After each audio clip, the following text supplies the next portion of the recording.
আপনার ছাত্রদেরকে আলাদা অ্যাড্রেস করবেন, যুবকদেরকে আলাদা অ্যাড্রেস করবেন, সাধারণ শিক্ষকদেরকে আলাদা অ্যাড্রেস করবেন, সরকারে যারা আছে তাদেরকে অ্যাড্রেস করবেন, পলিটিক্যাল পার্টিগুলোকে অ্যাড্রেস করবেন। সবাইকে বলবেন আপনারা জাস্টিসের স্লোগান দিয়েছেন, জাস্টিস যদি পেতে চান তাহলে কোরআনের দিকে আসেন, রাসূলের সুন্নাহর দিকে আসেন। একামতের দিন দরকার, জাস্টিস একামতের দিন ছাড়া হবে না। এইটা এই মাত্র কয়েক মাসের ভিতরে বাংলাদেশের 18 কোটি মানুষকে বোঝাবার দায়িত্ব আলেম সমাজকে নিতে হবে। সমাজ গঠনে আলেম সমাজের ভূমিকা, তাফসিরের ভূমিকা, খুতবার ভূমিকা, খুতবার আগের যে বয়ান দেওয়া হয় এগুলোর ভূমিকা অপরিসীম। যদি এটা পরিকল্পিত টার্গেট ওয়েতে যদি জনগণকে প্রত্যেককে মেসেজ দেওয়ার চেষ্টা করা হয়, আপনি কিন্তু একজন দায়ী হইতে হবে। খলিফা হিসাবে আপনার কাজই হলো দাওয়াত দেওয়া। আসসালামু আলাইকুম রহমতুল্লাহি ওয়া বারাকাতুহু। আলহামদুলিল্লাহি রাব্বিল আলামিন, ওয়াসসালাতু ওয়াসসালামু আলা রাসূলিল কারীম ওয়া আলা আলিহি ওয়া সাহবিহি আজমাইন। আউযু বিল্লাহি মিনাশ শাইতানির রাজীম। বিসমিল্লাহির রহমানির রহিম। ওয়াল্লাযী আরসালা রাসূলাহু বিল হুদা ওয়া দীনিল হক লিইয়ুযহিরাহু আলা দ্বীনি কুল্লিহি ওয়ালাউ কারিহাল মুশরিকুন। বাংলাদেশ মাজলিসুল মুফাসসিরিন ঢাকা মহানগরী উত্তর কর্তৃক আয়োজিত আজকের এই সিরাতুন নবী সাল্লাল্লাহু আলাইহি সাল্লাম উপলক্ষে আদর্শ দায়ী গঠনে আমাদের ভূমিকা শীর্ষক এই আলোচনা সভার সম্মানিত সভাপতি এবং আরও এখানে উপস্থিত হযরত ওলামায়ে কেরাম, সামনে ভূমিষ্ঠ ওলামায়ে কেরাম, আল্লাহ শুকরিয়া আদায় করছি। সংখ্যার দিক থেকে বড় না হলেও গুরুত্বের দিক থেকে এটা অনেক গুরুত্বপূর্ণ একটি প্রোগ্রাম। যারা লাখো লাখো মানুষের সামনে, হাজারো হাজারো মানুষের সামনে দিনের দায়ী হিসেবে ভূমিকা রাখেন, তাফসীর করেন, খুতবা দেন, জাতি গঠনে, জাতির চরিত্র গঠনে যারা ঐতিহাসিক ভূমিকা পালন করেন, সেই সব হযরত মুফাসসিরিনে কেরাম এবং উলামায়ে কেরাম এখানে অংশগ্রহণ করেছেন। এই জন্য আল্লাহ শুকরিয়া আদায় করছি। আলহামদুলিল্লাহ, আল্লাহ রাব্বুল আলামিন তার শেষ নবীকে হেদায়েত এবং সত্য দিন সহকারে পাঠিয়েছেন, যাতে করে সকল বাতিল দিনের উপরে এটাকে বিজয়ী করতে পারে। আকিমুদ্দিন ওয়ালা তাতাফাররাকু ফিহি, দিন কায়েম করো আর এই ব্যাপারে পরস্পর মতবিরোধে লিপ্ত হয় না। দাওয়াতের দিনের শাহাদাত আলান্না, শাহাদাতে হকের দায়িত্ব পালন করতে গিয়ে আল্লাহ রসুল যত বেশি প্রতিপক্ষের হামলার শিকার হয়েছেন, নির্যাতনের শিকার হয়েছেন, জুলুমের শিকার হয়েছেন, আরেকটা ক্ষেত্রে হয়েছেন জিহাদের ময়দানে গিয়ে দান্দান মুবারক শহীদ হয়েছেন। এর বাইরে বাকি লোক গঠন প্রক্রিয়া এবং তার সামগ্রিক তৎপরতায় যদি আমরা পর্যালোচনা করি, তাহলে সবচেয়ে বেশি চ্যালেঞ্জ তাকে ফেস করতে হয়েছে দাওয়াত ইলাল্লাহ। এই কাজ করতে গিয়ে তিনি তার ঘরে আক্রান্ত হয়েছেন, এই কাজ করতে গিয়ে রাস্তায় আক্রান্ত হয়েছেন এবং শেষ পর্যন্ত তাকে হত্যার ঘোষণা দেওয়া হয়েছে। হত্যা করতে পারলে পুরস্কার ঘোষণা দেওয়া হয়েছে। তারপর তিনি আল্লাহর ইচ্ছায় তাকে দেশ থেকে চলে যেতে হয়েছে, হিজরত করতে হয়েছে। তারও আগে তিনি কারাগারে যেতে হয়েছে। শুধু দাওয়াতের পিরিয়ডে মক্কার যে 13 বছর, এই 13 বছরে তার যে পুরো কার্যক্রম, এটা যদি আমরা পর্যালোচনা করি, মক্কার পুরো 13 বছরটাই মেইন এজেন্ডা ছিল দাওয়াত আর লোক গঠন করা। তাহলে দাওয়াতি কাজের জন্য আল্লাহ রসুল এত চাপের মধ্যে পড়লেন, এত চ্যালেঞ্জের মধ্যে পড়লেন, এত বেশি তিনি এখানে তাকে ত্যাগ স্বীকার করতে হলো, কোরবানি পেশ করতে হলো। আজকে যে দাওয়াতি কাজ করা ছাড়া, দাওয়াতে হকের উপস্থাপন ছাড়া আমাদের জীবনকে ধ্বংসের সাথে তুলনা করা হয়েছে। ওয়াল আসর ইন্নাল ইনসানা লাফি খুসর ইল্লাল্লাযিনা আমানু ওয়া আমিলুস সলিহাত ওয়া তাওয়াসাউ বিল হাক্কি ওয়া তাওয়াসাউ বিস সাবর। একে অন্যকে হকের উপদেশ দেওয়া, এই চারটা কাজ না করলে সময়ের কসম মানুষের জীবন ক্ষতিগ্রস্ত। এই মানুষের মধ্যে নিঃসন্দেহে আমরা ওলামায়ে কেরামরাও আছি, তাই না?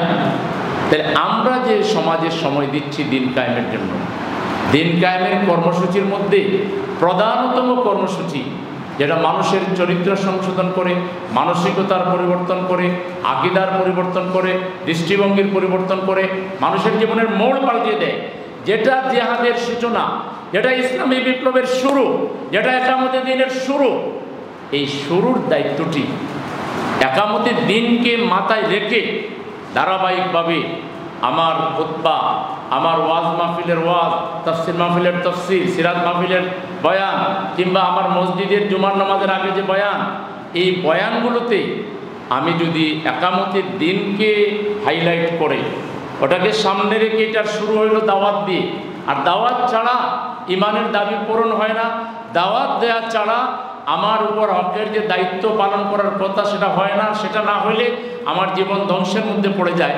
খসরানের মধ্যে পড়ে যায়। এই ধারাবাহিকতায় একটা কর্মসূচি সাজিয়ে আমরা যদি আমাদের ওয়াজগুলোতে সেইভাবে একটা টার্গেট করি যে মানুষকে আমরা দিন বোঝাবো, দিন বোঝাবার জন্য প্রথমে তাকে আমরা দাওয়াত বোঝাবো, এবং দাওয়াত প্রত্যেকটা মানুষের নৈতিক দায়িত্ব, ইমানি দায়িত্ব। এটা পালন না করলে সে ধ্বংস হয়ে যাবে, আল্লাহ বলতেছেন। এইভাবে শুরু করে যদি মানুষকে যদি আমরা দাঈলাল্লাহ হিসেবে তৈরি করতে পারতাম, দাঈলাল্লাহ তো প্রধান 2 দফা কর্মসূচি, তা'মুরুনা বিল মা'রুফ ওয়া তানহাউনা আনিল মুনকার, সৎ কাজের আদেশ দেওয়া, অসৎ কাজ থেকে বিরত থাকা। একটা মানুষ যখন দাঈলাল্লাহ হয়ে যাচ্ছে, সে নিজেও সৎ কাজের আমলের সালিয়াতের সাথে ইনভলভ হয়ে যাচ্ছে, আর অসৎ কাজ থেকে সে নিজেও বিরত থাকতেছে, অন্য মানুষকেও বিরত রাখবার জন্য সে প্রচেষ্টা চালাচ্ছে। এই দফাটা যত বেশি আমাদের মাধ্যমে শক্তিশালী হবে, সমাজে সুকৃতির প্রসার, সমাজে ভালো কাজের প্রচার, এটা ব্যাপক মাত্রায় বেড়ে যাবে। মন্দ থেকে ফিরে থাকার জন্য মানুষের মধ্যে একটা প্রবণতা ক্রিয়েট হবে। আদর্শ দায়ী তৈরির কাজটা আমরা যদি সাধারণ মুসলমানকে এটা বুঝাইতে পারি যে তুমি নিজেও দায়ী হইতে পারো, তোমার ক্ষেত্রে যত বদ কাজ তোমার মধ্যে আছে এটা সরাও, এটা একটা দাওয়াতি কাজ। তোমার স্ত্রীর মধ্যে, তোমার ছেলেমেয়ের মধ্যে, তোমার পরিবারের লোকদেরকে, তোমার আত্মীয় স্বজন, তোমার পাড়া প্রতিবেশী, তোমার কওম, এদেরকে তুমি বোঝাও। তাহলে প্রত্যেক লোক যদি ভাবে যে সে শুধু একজন দিনের শ্রোতা না, সে নিজেই একজন দায়ী, এবং প্রত্যেকে দাওয়াতের দায়িত্ব পালন করতে হবে, নাহলে সে ধ্বংস হয়ে যাবে। এই কথাটা উলামায়ে কেরাম যদি ভালো করে আমরা বোঝাই দিতে পারি, তাহলে দায়ীর সংখ্যা সমাজে অনেক বেড়ে যাবে। আর দায়ীর সংখ্যা যত বাড়বে, দায়ীরাও বৈষম্য থেকে বেঁচে থাকবে, আর দায়ীদের মাধ্যমে সমাজের মানুষও অন্যায় থেকে, মুনকার কাজ থেকে, অশ্লীলতা থেকে, বেহায়াপনা থেকে তারা দূরে থাকবে, সমাজ সুস্থ হবে। সমাজ গঠনে আলেম সমাজের ভূমিকা, তাফসিরের ভূমিকা, খুতবার ভূমিকা, খুতবার আগের যে বয়ান দেওয়া হয়, এগুলোর ভূমিকা অপরিসীম। যদি এটা পরিকল্পিত টার্গেট ওয়েতে যদি জনগণকে প্রত্যেককে মেসেজ দেওয়ার চেষ্টা করা হয়, আপনি কিন্তু একজন দায়ী হইতে হবে। খলিফা হিসাবে আপনার কাজই হলো দাওয়াত দেওয়া, আবেদ হিসাবে আপনার কাজ হলো আপনি আল্লাহর আনুগত্য করবেন, দাসত্ব করবেন। খলিফা হিসাবে আপনার 1 নম্বর দায়িত্ব হলো আল্লাহর দাসত্বের দিকে, গোলামির দিকে মানুষকে দাওয়াত দিবেন। এটা প্রত্যেক মুসলমান, সে কৃষক হোক, শ্রমিক হোক, শিক্ষিত হোক, অশিক্ষিত হোক, প্রত্যেকের উপর এটা ফরজ। এজন্য আদর্শ দায়ী তৈরির একটা কর্মসূচি আমি আমার মহানগরী উত্তরের মুফাসসিরিন ভাইদেরকে অনুরোধ করব যে আপনারা দয়া করে এটা একটু মাথায় নেন। 2 নম্বর হলো ইন্নাল্লাহ ইয়ামুরু বিল আদলি ওয়াল ইহসান, এই যে ইহসান করতে হবে, মহসিন হইতে হবে, ও ইতাইযিল কুরবা, নিকটাত্মীয়ের হক আদায় করতে হবে। এই যে আয়াতগুলো, এগুলোর ব্যাখ্যা দিয়ে এখন যে ছাত্ররা বললো ওয়ান জাস্টিস, জাস্টিস পেতে যে হইলে ঘর থেকে শুরু করতে হবে, সামাজিক সালিশটাও জাস্টিসের ভিত্তিতে করতে হবে, আর টোটালটা করতে হবে কোরআন আর সুন্নাহর আলোকে। কোরআন সুন্নাহর বাইরে জাস্টিস নাই, দুনিয়ার কেউ দিতে পারে নাই। আপনার ছাত্রদেরকে আলাদা অ্যাড্রেস করবেন, যুবকদেরকে আলাদা অ্যাড্রেস করবেন, সাধারণ শিক্ষকদেরকে আলাদা অ্যাড্রেস করবেন, সরকারি যারা আছে তাদেরকে অ্যাড্রেস করবেন, পলিটিক্যাল পার্টিগুলোকে অ্যাড্রেস করবেন। সবাইকে বলবেন আপনারা জাস্টিসের স্লোগান দিয়েছেন, জাস্টিস যদি পেতে চান তাহলে কোরআনের দিকে আসেন, রাসূলের সুন্নাহর দিকে আসেন। একামতের দিন দরকার, জাস্টিস একামতের দিন ছাড়া হবে না। এইটা এই মাত্র কয়েক মাসের ভিতরে বাংলাদেশের 18 কোটি মানুষকে বোঝাবার দায়িত্ব আলেম সমাজকে নিতে হবে।